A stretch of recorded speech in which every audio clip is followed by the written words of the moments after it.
Hello, friends, and welcome into the Cowboys Report presented by BetDSI, the internet's #1 sportsbook. I am your host, Tom Downey, and it's time for my mailbag. Love this segment. I know you guys enjoy it as well. So let's get started. First up, from Film Productions on YouTube, a longtime watcher asks if the Cowboys should use more 2 halfback sets, line Zeke up out wide, and Rod Smith at running back. I'm not opposed to the idea necessarily, but if you're putting Rod Smith on the field, that means you're taking a wide receiver off of it. And from that perspective, I still think I'd rather have Cole Beasley, Allen Hurns, Michael Gallup, Deontay Thompson, or Tavon Austin instead. I think that those guys bring you more in the passing game. I'm fine to split Zeke out wide. We saw how effective it was against Lions, especially on that fade route. But I don't think that Rod Smith is the guy that you want on the field in lieu of one of those receivers. Now, if it's in lieu of one of the tight ends, okay, we can have that discussion. All right, Cameron also asking about Rod Smith here. How about 8 to 10 carries a game for Rod? If you run the ball 35, 40, 45 times a game, sure. But I do still think you want to have Zeke reaching around his maximum. If the game's out of hand, then yes, go put in Rod Smith. But I don't think you should, even though you do want to manage Zeke and you don't want to overwork him too much, I don't think you should take Zeke off the field if you don't have to. Rod Smith is a nice player, a quality player. He's not a guy that you need to scheme for and ensure that he gets some touches. Tavon Austin is that type of guy. Think about it this way. Tavon's an athlete. Rod Smith is a halfback. I would rather be more creative with Tavon's touches than with Rod Smith. Even though I like him, he's a good back. I want him on the team. I just don't think he needs that amount of work. All right, folks, I still have some Cowboys t-shirts and hats to give away, so here's how you can get one of your own. DM me on Twitter at WhatGoingDowney. DMs are open right now. If you want the details, we'll get you hooked up with one of our sponsors, and then we'll get you that t-shirt and hat. And then once we get to 20, we'll give away Cowboys tickets to one lucky winner as well. So again, DM me on Twitter if you want those details. All right, Film Production says, as we always see on YouTube here, not always from you, why don't the Cowboys use Rico more in the passing game? I think it's unnatural to see Swaim catching passes. It is kind of weird because we were so used to Witten, but I think Swaim's actually been a pretty good player. He's not Jason Witten. He's not elite, but he's good enough.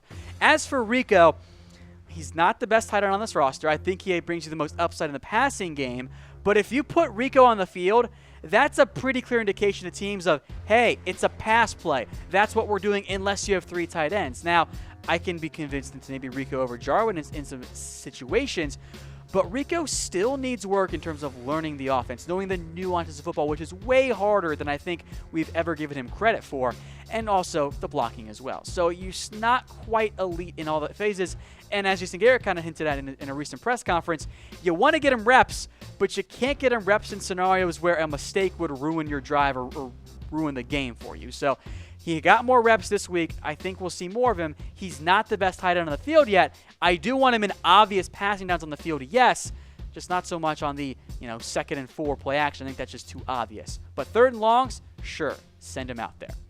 All right, Robert Marsh wants to know if I consider Byron Jones a #1 cornerback and is he on his way to becoming elite with his play so far. Look, you guys know I was clamoring for Byron Jones to go to cornerback. I wanted it for over a year now. He should have been playing there his entire time. I did not think he was going to be this good, though. Byron Jones, from the first 4 games, there's an argument he's been the best corner in the entire NFL. I don't think he is the best corner, but that's how he's played. You want to know how teams value Byron Jones and how they fear him? They're not even throwing at him. They're picking on Chidobia, who's been fine, even though he's had some tough breaks. They're picking on Anthony Brown. They are not even looking in Byron Jones' direction. At this point, Byron Jones is a #1 cornerback. You allow 7 catches for 51 yards through 4 games, and you've played every snap, almost every snap, you're a stud. He is a #1 cornerback, and I love it. All right, Juan wants to know if the Cowboys will sign Dez Bryant after his tweet. As we discussed on yesterday's Cowboys Report, I don't think it's all that likely. I wouldn't mind seeing it. Again, here's the tweet from Dez Bryant. I think you can make Dez work with this Cowboys team, and there's clear interest on his part, which makes it a 1-star for me. I just don't think the Cowboys want it. I'm saying there's a chance, but there's not much of a chance. The team isn't apparently considering the possibility. And again, look, when you break up with your girlfriend or your boyfriend, there's a reason you typically don't get back together, especially when it ends in a messy, messy way. So I think you do want a Dez Bryant type. I wouldn't be upset if the Cowboys did bring him back, but I don't think you're going to see that go down. So I'm sorry, Dez fans. I just don't see it happening right now, especially not with this current coaching staff in charge. Folks, today's show is brought to you by BetDSI. Go to chatsports.com/bet and use promo code Cowboys120 for a 120% deposit bonus. What that means is put down $100. They'll give you $120 for free for a grand total of $220 to bet with on BetDSI. You are playing with house money if you go to chatsports.com/bet and use promo code Cowboys120. All right, Gibbs asks, why aren't the Cowboys using Bryce? Him and Dak already have chemistry. I actually saw several comments both on YouTube and Twitter. Gibbs was first here, so I went with his. Look, a couple reasons why here. One, he was active in Week 4, didn't play. That did kind of surprise me. He does provide you with a big play, deep threat, which you always need if you're on an NFL team. Other potential issues here, though, mainly, I think still getting acclimated. There are some new things. Also, guys, Butler's just not that good. Like, I know he'll make some flash plays. He also has some drops in his history, and that's pretty consistent. He's not a number 2. He's not a number 3. He is a number 4, number 5 receiver. He's just not that good. Now, I would play him over T. Will. I would cut Thompson because I want that 4th-round comp pick, and then I'd play Bryce Butler in that case. But he's not a guy that you go, oh, we got to get Butler on the field. I don't think that's the scenario that we are right now for the Cowboys. All right, Tim on Twitter says, if we're more of a physical team for running the ball, how come we don't add receiver screens? Now, you've seen a couple, as I responded to you, Tim, in terms of Tavon Austin, but I wouldn't mind some more screens. I think that getting that misdirection, the motion going in other ways, works well against defenses. So I'd like to see more. Also from Tim, is there another safety that we can bring in to replace Jeff Heath or Kevon Frazier? I mean, there are some guys in free agency. We'll take a look at some of the top 5 guys. Mike Mitchell, I think, is pretty much washed up at this point in his NFL career. There's TJ Ward, who I know is washed up. There's Quentin Demps, who I kind of like. I wouldn't mind adding him. Darius Butler's old. Tylen Branch coming off his own injury. You should have signed Kenny Vaccaro. You messed up not doing that. You're kind of stuck with them. Now, maybe you can go make a trade, which I don't think is all that likely, but frankly, I know that not everyone likes Jeff Heath, and he's very much an average football player. He's better than all those guys. Kevon Frazier, if you keep him in the box, is a good player. So I wouldn't mind a safety. I wouldn't mind Demps, but you're not going to sign someone at this point in the year to come be your starter. Depth, sure. Starter, nah. All right, folks, we're trying to get to 5K subscribers on our Cowboys Report YouTube channel. So go to youtube.com/Dallas Cowboys Report. All of our great Cowboys coverage, plus some bonus stuff, is all in one spot there. Trying to get to 5K. Already past the 3K mark. 5K, though, is the next one up. All right, Darius with more of a statement than a question. Trade Sean Lee for a safety. I love Sean Lee. I am surprised as to how quickly we've all turned on Sean Lee, right? Like, we're so quick to say, oh, okay, we're done with him. I don't want him anymore. I know he's banged up. I know he makes a lot of money. When healthy, Sean Lee is one of the 3 best off-the-ball linebackers in the NFL. It's Luke Kuechly, Bobby Wagner, and Sean Lee. No one makes more plays for their teams than those 3 linebackers. So you're not, and with him banged up in the high salary, you're not going to get proper value back in a trade. You're just not going to. So I say you keep Sean Lee because when he's on the field, he makes your defense better, and he's better than any player I think you would get in a trade. So I'm typing in K.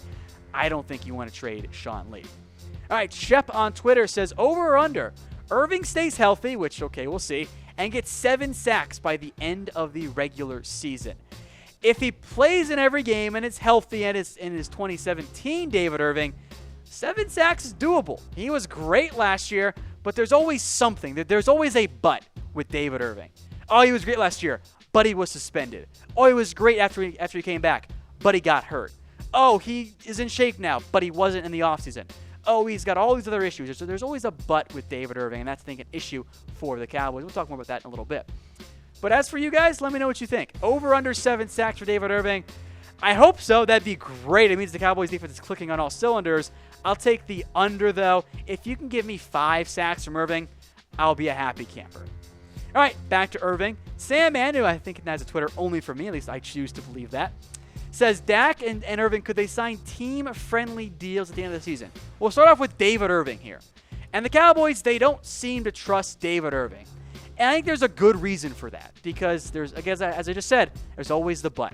I would not be surprised. In fact, I expect it. At the end of the year, the Cowboys and David Irving say, you know what? David, you might be able to get more money elsewhere. If it is, it's going to be a one-year prove-it deal. We're not going to bank on you being a long-term part of our future. Maybe we should just go our separate ways. I would not be surprised if that's what happens for Irving and the Cowboys. As for Dak and the Cowboys have indeed a lot of money down the road to pay Dak Prescott, and he is eligible for an extension coming up. And the Cowboys are committed to him, at least publicly. But here's the thing, and I think you guys will agree with this. Is giving Dak Prescott $25 million a year a good idea? I don't think so. Now, maybe Dak proves me wrong down the stretch, but I think there's a real argument to be made that maybe it's better to not invest a lot of money in a quarterback and build your roster around the rest of the team and find a game manager like Dak is right now, and he's cheap. But I don't think you should pay Alex Smith a bunch of money. I don't know if Dak is the same guy either, so I'm not convinced on this one. Of course, we do have the rest of the year to find out if Dak really is the Cowboys franchise quarterback. All right, folks, if you want your own awesome Mizzen and Main shirt, get one today. Comfortable.af is the website, and trust me, these shirts are indeed comfortable as F. They're made right here in America. They are the most comfortable shirt, be it a dress shirt or just a normal T-shirt that you will ever own. That's comfortable.af. All right, one more here for the Cowboys mailbag. With the return of Irving, will that help free up DeMarcus Lawrence even more? I think so. Tank is so good because there's somebody else that can help him too. It's not triple team and double team nonstop. Now, if that's David Irving, oh man. Just imagine your nickel set, okay? Tyron Crawford, DeMarcus Lawrence, David Irving, and Gregory. Maybe even Taco on the inside too if you want that. That's a good front four. That's a front four that should harass opposing quarterbacks each and every single game. That's a fantastic idea for the Cowboys. Hopefully David Irving does indeed help unlock the full potential there of DeMarcus Lawrence, but we'll see what happens. I'm your host, Tom Downey, here to preview Cowboys versus Texans, the battle for the state, and what kind of, sort of, maybe is a bit of a rivalry. A little bit one-sided, though, I think, overall. Cowboys at the Texans this week. It's a road game for the Cowboys. Houston favored by 3 points in this one because they're at home. That's how the spreads tend to work. Over-under a little bit higher than it's been in recent weeks. It's actually 45 points. Sunday Night Football, which means everyone will be watching it. The Cowboys' offense was much better in Week 4. Byron Jones has been fantastic this year, an elite number one cornerback in my eyes. The offensive line for Texans continues to struggle. The defense even hasn't been as good as expected. The winner of this game kind of gets back on track for a playoff run. The loser might be talking a little bit about their coach being on the hot seat. Now, you can bet on this game right now. Chatsports.com/bet. Use promo code Cowboys120 for a 120% deposit bonus to hook you up there. That's a fantastic deal. We'll get to my prediction later on in the show, but in the meantime, get your predictions in the comments section. Let me know who you got winning and what the score is going to be. I'll give you a hint. I don't know if you guys are going to end up liking my prediction this week, but once you guys get your score prediction in the comments section, DM me your score prediction on Twitter. First one to get it right, if there is one. There was no one who got it right last week. We'll give you $25. So score prediction in the comments section, then DM it to me on Twitter at WhatGoingDowney. If you get it right and you're the first one to get it right, we'll hook you up with $25. We'll take a little more of an in-depth look now here at some of the other key things to watch for in this game. We'll go through the offense, the defense, but we'll start things off with the injury report for the Dallas Cowboys. And Tank, Tavon, Cole, Heath, and Cheeto, they're going to be fine. They're all on the injury report. There isn't even a real probable tag anymore, but they're going to play. I thought them to be full participants by the time they get to the end of the week. They're going to be fine. I'm not concerned about them. These next 5 guys, though, I am concerned about. Terrence Williams has a foot off the field issue, hybrid, whatever the hell it is. He's questionable. I don't know if he's going to play. And if he's healthy, he might not play because he's done nothing all season long. Malik Collins and Antwaun Woods are both banged up. As of right now, I lean towards them playing, but I'm not quite set in stone on that one. Sean Lee Frederick, I'm calling them out right now. If they're not going to play, they're just not ready yet. All right, some keys to the game. First up, no duh, you got to keep Zeke Elliott going. He has got to continue to be your number one focus on offense, and he has to have success. That also equates to the offensive line, but for Zeke, this is a tougher matchup. The Lions' run defense is awful. It's the worst in the NFL. So it's not a surprise that Zeke went off, right? Houston's is better. J.J. Watt, Clowney, other guys. So the Cowboys have got to find a way to get Zeke going early and often, even if that means sprinkling in some plays. So, folks, how many rush yards will Zeke have this week? Let me know in the comment section. I'll put the over-under at 110. How about that? Seems fair? I think so. All right, part of keeping Zeke going means you extend drives, and part of that is, as we saw last week, give me the play action on early downs. It works. Defenses are so committed to stopping Zeke, and they have to be no matter what, that the play action will fool them. You can get easy passes on early downs. Do that, and then run it on second and third. That is how you have to keep the chains moving and stay ahead of them if you're the Cowboys, because we know that Cowboys offense struggles on third and longs. All right, speaking of Zeke, I guess, the offensive line, you got to handle Watt, Clowney, and McKinney and all those other guys, and Merciless. You have got to open up holes on the ground, and you have got to protect Dak Prescott. Now, Joe Looney's been a pleasant surprise. Zach Martin, Tyron Smith, they're not clicking at quite the rate that I think that they can be. Overall, this offensive line, especially after last week, they're kind of at more of an above-average unit. They need to be elite. I think that offensive line will get there. They're not quite there yet. Hopefully that starts this week against the Houston Texans. All right, defense. You have to both pressure and contain Deshaun Watson. He is a dynamic dual-threat quarterback, has had some accuracy problems this year, and even really dating back to last year as well. And this Texans offensive line has had issues. You can beat them. I expect Tank to have a massive game. But once you beat your tackle, you have got to make sure that you don't lose contain. And oh, by the way, spy Deshaun Watson. You didn't do it against the Seahawks. You didn't do it against Panthers. Spy the mobile quarterback. Jalen, a safety, LVE. Someone needs to always be on Deshaun Watson, so if he does get out of the pocket, you can take him down quickly and not let him escape for a 10-yard gain on 3rd and 8. And then the secondary has got to step up. We'll talk more about this one later on in my key matchup, but this is a really good Texans receiving core. The secondary is also going to need to emerge and play well, or else you're going to be in trouble if you're the Cowboys, because you have got to find a way to slow down a potent Texans passing attack. Folks, we're trying to get to 5K subscribers on our Cowboys Report channel, so go subscribe today. YouTube.com/Dallas Cowboys Report. You see it right there at the bottom of your screen. All of our great Cowboys coverage all in one spot. Please and thank you to everyone who already has, and tell a friend too, because it's a great channel. All right, we'll go now to the Cowboys depth chart. Go from quarterback to special teams. Again, very few changes. Quarterback, it's not going to change. Dak, Rush, Mike White, it's the same. Dak is your starter. Rush is your backup. Mike White is your developmental guy who is a backup, potentially down the road. Is very much still a very raw player. But as for Dak, how many passing yards will Dak have this week? He had a much better week in week 4. I'll put the over-under at 220.5. Over or under that, and I think that's about the right guess there for Dak Prescott.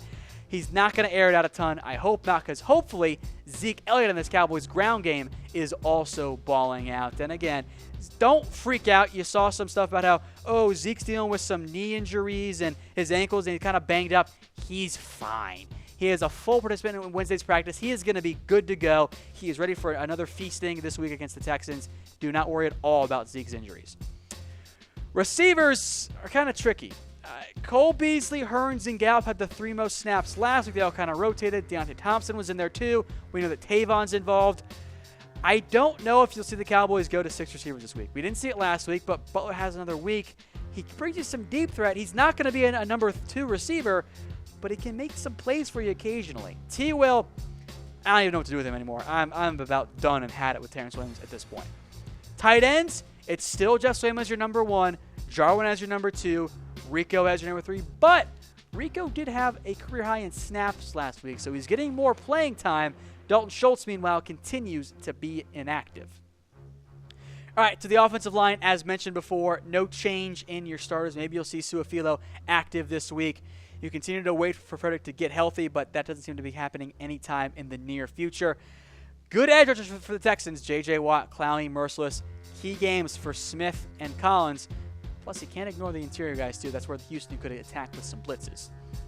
All right, folks, today's show is brought to you by BetDSI, the internet's #1 sportsbook. Go to chatsports.com/bet and use promo code Cowboys120 for a 120% deposit bonus. You're playing with house money. They'll give you you put down $100, they'll give you $120 for free for a grand total of $220 to bet with on BetDSI if you go to chatsports.com/bet and use promo code Cowboys120. All right, on now to the defensive line, and I hope this defensive line thrives this week. Now, remember, Antwaun Woods is banged up. Malik Collins is banged up. I don't know if they'll play. I think that they will, but they might be limited a little bit. You get back David Irving. Taco and Gregory and Lawrence, in theory, should thrive against a bad Texans offensive line. So with that in mind, over or under 4 sacks for the Cowboys. That would be above their season average, but it's actually under the Texans season average so far this season. So let me know in the comment section. Maybe I'm just being optimistic, but I'll take the over on this one. I think you can get 5 sacks against a rather bad Texans offensive line, one of the worst in the entire NFL. They have the second most sacks allowed this season. All right, to linebackers.